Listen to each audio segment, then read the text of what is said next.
All right, here we are, Chapter 9. We're going to be discussing ethical issues and supervision. One of the things that you're going to be expected to participate in as you go through your career, and especially if you have any type of professional license, is supervision. So our clinical counselors, AODA counselors, are required to participate in supervision with a clinical supervisor. And it depends upon, of course, their level of license. SACITs are different from SACs and CSACs. So SACITs meaning Substance Abuse Counselor in Training, SAC, Substance Abuse Counselor, and CSAC is Clinical Substance Abuse Counselor.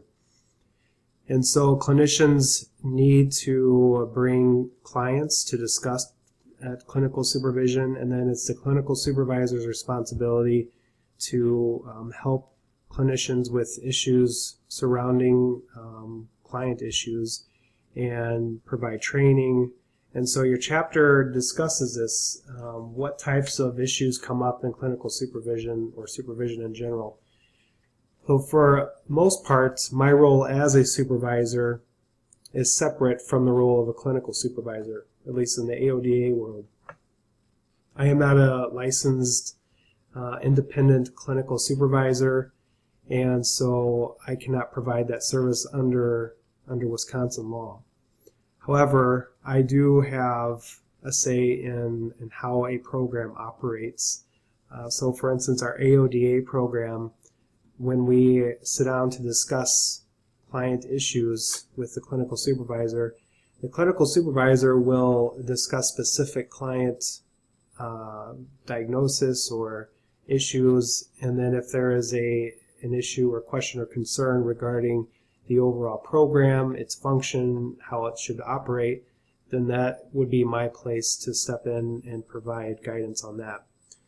So it's important that those roles are clearly identified, and if you happen to have a supervisor, a direct supervisor, that's also a clinical supervisor and acts as your clinical supervisor, that could pose some ethical issues, simply because the role of a clinical supervisor is to provide you with clinical supervision and not necessarily give you supervision on your actual job and your performance. Now, I will say that the clinical supervisor also reports to me if there are clinicians that she is not confident in their abilities, or if they're demonstrating a lack in a specific type of competency. And we'll discuss that and put together a plan to help support that person and train that person. All right. So when we talk about supervisors, they may serve many different functions during a single supervisory session. They might instruct a supervisee, who is the person receiving the clinical supervision. They may instruct them in a clinical approach, act as a consultant on how to intervene with a client, act as a counselor in helping the supervisee with counter-transference issues, give evaluative feedback to the supervisee regarding his or her progress as a clinician. And this is right out of your textbook on page 343 under the definition of clinical supervisor. And then competent supervisors have clear understanding of the role in which they are functioning in any given situation. And so it's important for supervisors to monitor their own behavior so as not to misuse the inherent power in the supervisor-supervisee relationship. Clinical supervisors do have they're in a role of influence, and so that role must be taken seriously. And there's actually, it's now common practice to have informed consent between the clinical supervisor and supervisee, outlining what it is that each party is responsible for and the expectations that go along with that. So I'm actually trying to find that in the text right now. Let's see.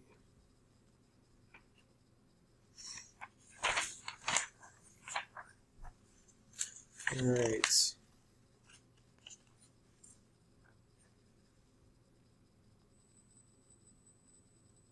Okay, on page 339, at the bottom, the very last paragraph discusses what should be part of an informed consent and supervision.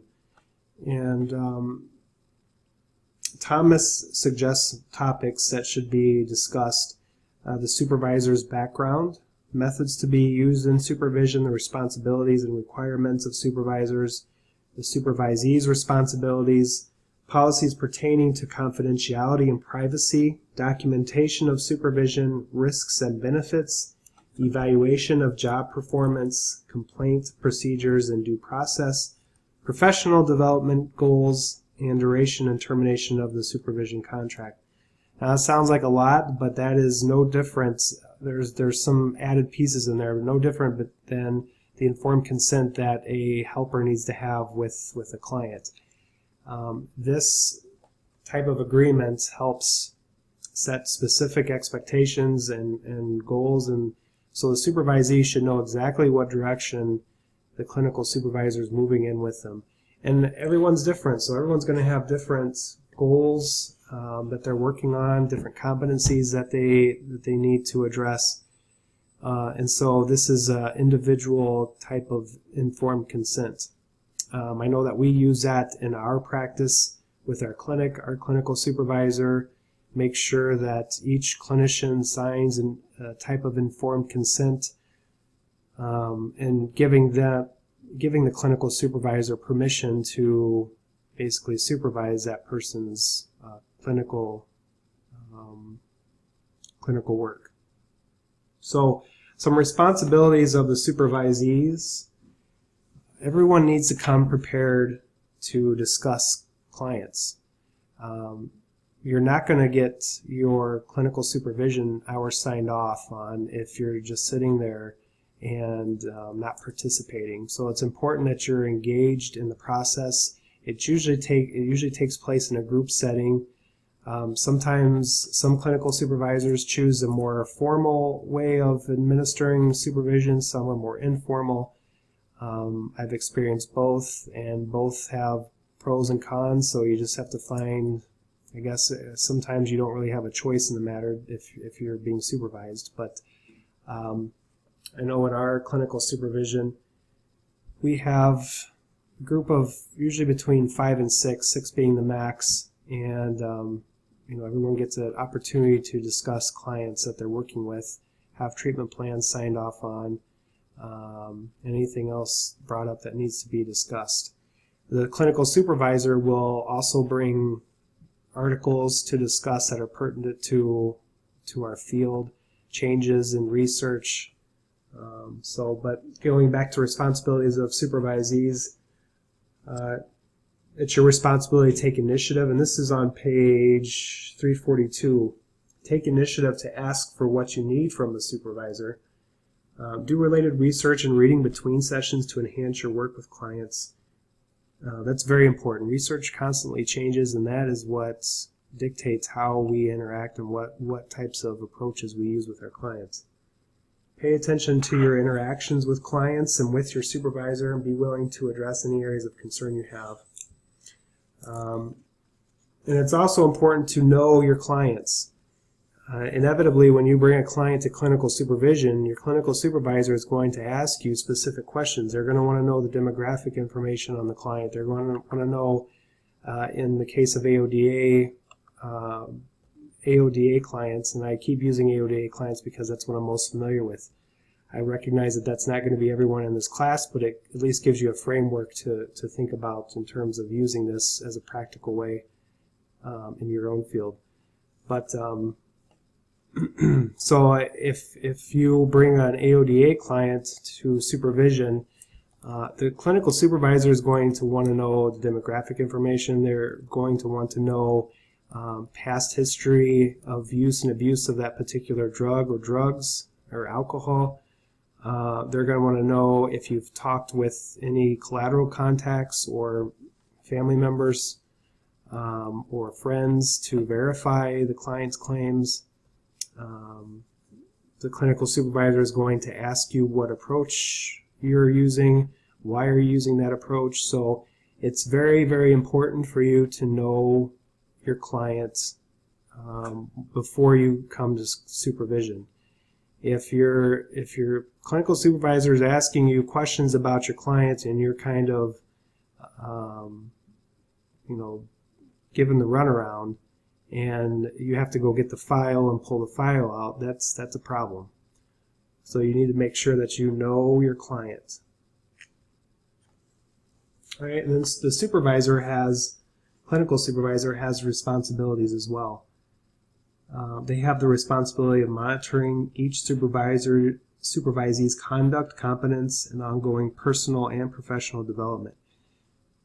So we spent a lot of time talking about the professional world, but clinical supervisors are there to help clinicians relieve stress. Usually that's in the form of allowing clinicians to vent about clients that are frustrating, or if they're feeling overwhelmed with their caseload. The clinical supervisor should be well versed in making suggestions on ways to help clinicians find pro-social and positive ways to relieve that stress. All right, then we get into your chapter gets into legal aspects of supervision. Of course, in Wisconsin, there are specific laws that dictate how many hours of supervision a person needs depending upon what your license is. Mental health is, of course, different than AODA, and then other fields are different as well in terms of their requirements. And then, of course, we want to take into account of people's cultural backgrounds or ethnicities when dealing with or working with our clinicians. Really what it boils down to is that the clinical supervisor should be able to work with each individual and be able to tailor a specific plan for that individual. And it's a collaborative effort because the supervisee should be giving the supervisor some ideas of what they want to work on, what they want to learn about.